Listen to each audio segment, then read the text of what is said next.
वंदे पुरुषोत्तमम। 30 नवंबर सन 1941 की श्री श्री ठाकुर जी से वार्तालाप। सैल माँ को देखते ही श्री श्री ठाकुर ने आंखों से इशारा करके कुछ जिज्ञासा की। सैल माँ दोनों हाथ की 8 उंगलियों को दिखाकर द्रुत गति से चलती बनी। विमलदा मुखर्जी ठाकुर जी से पूछते हैं, अच्छा, मनुष्य दिनों दिन इतना प्रवृत्तमुखी क्यों हो रहा है? श्री श्री ठाकुर जी बोले, यौन संबंध में त्रुटियां आने के फलस्वरूप ऐसी अवस्था हुई है। यदि विवाह ठीक तरीके से होता है तो भी अगर स्त्री का स्वामी के प्रति अटैचमेंट वाइजली कॉन्शस अनुराग प्रज्ञा चेतन न हो, अर्थात चारों ओर अटेंशन अभिनिवेश न रहे, बच्चों के शारीरिक स्वास्थ्य अच्छे भी हों तो मानसिक स्वास्थ्य सतेज नहीं रहता है, अपेक्षाकृत मूढ़ होता है। मूढ़ होने पर उसका आचरण भी उसी ढंग का होता है।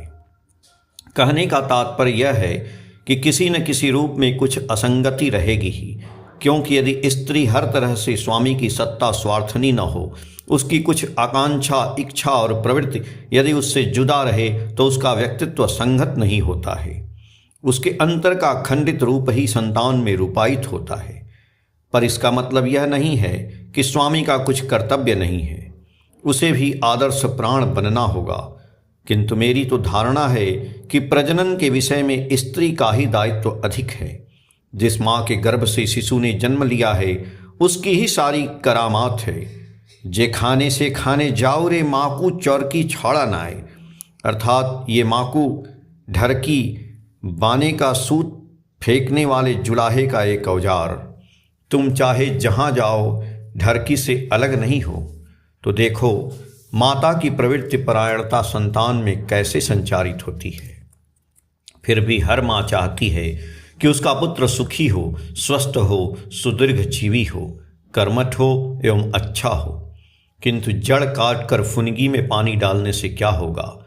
जन्म के पहले ही तो जीवन का अधिक भाग बन चुका है, क्योंकि जिस शरीर मन को लेकर वह पैदा लेता है वही तो उसके जीवन चलन का अवलंबन होता है। किंतु जन्म लेने के बाद जिस प्रकार संतान को सुगठित करना चाहिए उस प्रकार ऐसे कितने माँ बाप हैं जो करते हैं। फलस्वरूप बच्चों को लेकर कितना कष्ट झेलते हैं और अपने भाग्य को कोसते हैं, पर उन्हें स्वयं जो करना चाहिए वैसा नहीं करते, अपनी चाल भी नहीं सुधारते। पुनः बहुधा जो मनुष्य दुख, कष्ट, रोग, शोक, दारिद्र्य भोगता है, जितना भोगता है उतना ही पारिपार्श्विक के सर पर दोष मढ़ता है। ऐसा न कर यदि अपने अंदर की त्रुटियों को ढूंढ निकाले और उसे दूर करने की चेष्टा करे तो उसके दुख मिट जाते हैं। ऐसा तो वह करता नहीं, बल्कि उस दिशा में ब्लाइंड, अंध बना रहता है। यदि कोई कभी गलती भी करता है तो उससे कुछ बिगड़ता नहीं है, यदि वह उस एक्सपीरियंस, अभिज्ञता को ध्यान में रखते हुए अपना आचरण सुधार ले। यह कोई कठिन काम नहीं है। कुनियंत्रित को यथायथ नियंत्रण करना ही तो काम है। प्रफुल्लदा बोले, बड़ा बनना क्या है, केवल परेशानी मोल लेना है, उसमें केवल कष्ट ही कष्ट है, न शारीरिक विश्राम है और न मानसिक ही। श्री श्री ठाकुर जी बोले, उस परेशानी से मानसिक और शारीरिक एक्सपेंशन विस्तार होता है, नर्व स्नायु की चेतना बढ़ती है, फॉटिक लेयर अवसन्नता का अवसर को अतिक्रम करता है, चैतन्य का प्रसार होता है एवं अधिगमन और अधिपत्य के पथ पर जिस प्रकार मनुष्य आगे बढ़ता है वही तो विश्वास है, वही तो आराम है। वह तभी कष्टकर होता है जब मनुष्य अपने लिए सब कुछ करता है। जब सार्थकता का जीवन केंद्र नहीं रहता है उस समय सारा दबाव उसके कंधे पर जा पड़ता है। उद्दीपनी केंद्र नाम की कोई चीज नहीं रहती है, इसीलिए बराबर अपने को भराक्रांत बोध करता है। वह आत्म केंद्रिक हो चलता है, इसीलिए उसे अवसन्नता और उत्फुल्लता दोनों ही तबाह कर डालती है। किंतु श्रेयनिष्ठ होने पर मनुष्य को हर समय ही एक शक्ति की मदद मिल पाती है। प्रेम का आवेग उससे करा लेता है और समझता है कि उनकी दया से ही हो रहा है, वह केवल निमित्त मात्र है।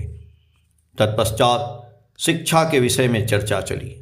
श्री श्री ठाकुर ने कहा, बच्चों को प्रथम से डिफ़िकल्टीज फेस, बाधा विघ्न के सम्मुखीन होना करने देना चाहिए एवं उन्हें अतिक्रम करने के लिए छोड़ देना चाहिए।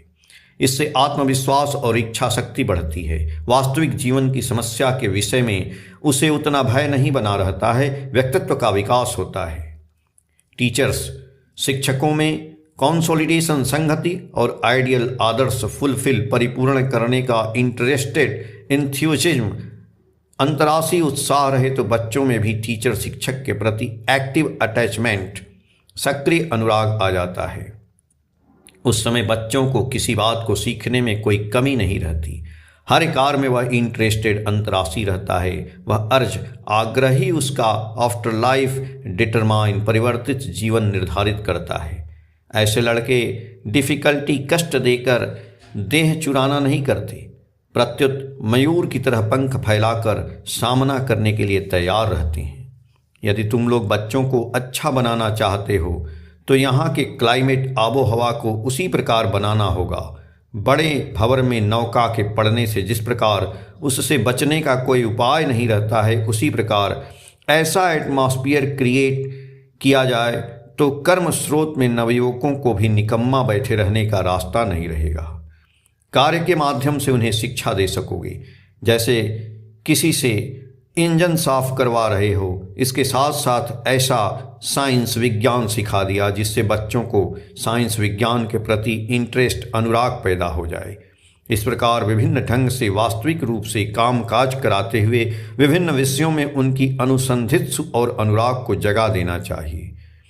हर लड़के का मानो ऑल राउंड डेवलपमेंट, सर्वतोमुखी विकास हो। हर लड़का हर तरह का कार्य सीखेगा, समझेगा, किंतु हर का अपना एक विशिष्ट विषय रहेगा जिसमें वह नॉर्मली इंटरेस्टेड, स्वतः अनुरागी होगा।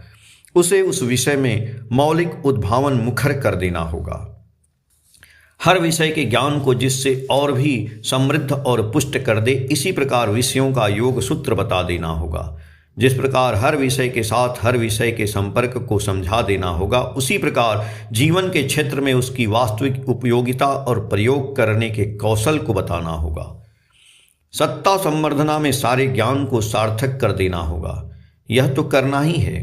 उसके साथ ही हर लड़का में इंडिविजुअलिटी, व्यक्तित्व सेटअप, प्रतिष्ठा करना होगा जिससे वह इन्वायरमेंट, परिवेश को मोल्ड, नियंत्रण कर सके। वह जहाँ जाएगा ठाकुर को कैरी, वहन कर ले जाएगा। कैलकुलेटिंग, हिसाबी लगन रहने की अपेक्षा असली लगन रहे तो उसकी बातचीत, चाल चलन, व्यवहार में एक इंचेंटिंग मैग्नेटिक इन्फ्लुएंस, आकर्षणीय चौंबक प्रभाव विकसित होगा।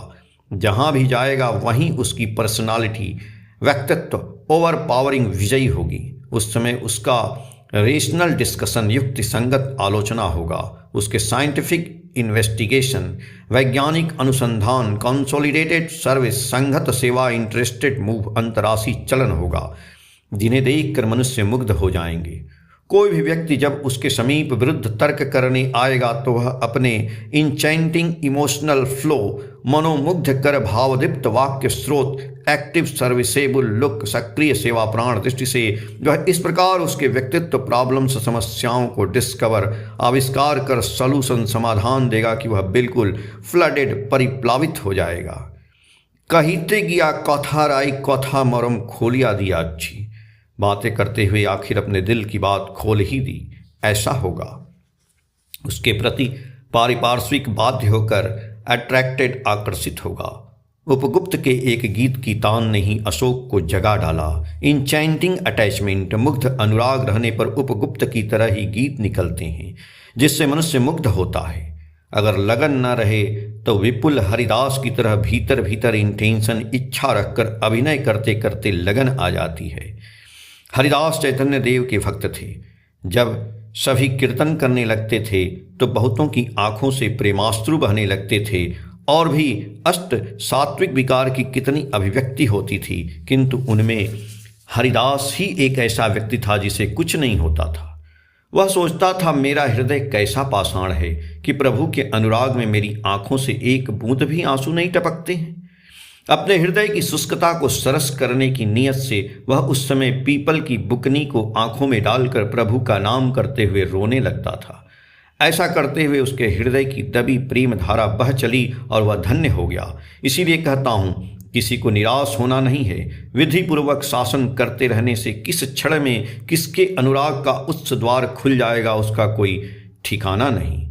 उनके भावदीप्त मधुर स्वर की बातें शरीरी दिव्यवाणी की तरह झंकृत हो उठीं। उस समय उपस्थित लोगों के अंतर और बाहर सुधा स्रोत से प्लावित हो उठे। केवल यह स्मरण हो रहा था, विश्वे बहे प्रेम नदी, सुधार धारा अविराम, प्राणाराम प्राणाराम। आलोचना प्रसंग प्रथम खंड के पेज संख्या 170 से 176 तक। जय गुरु।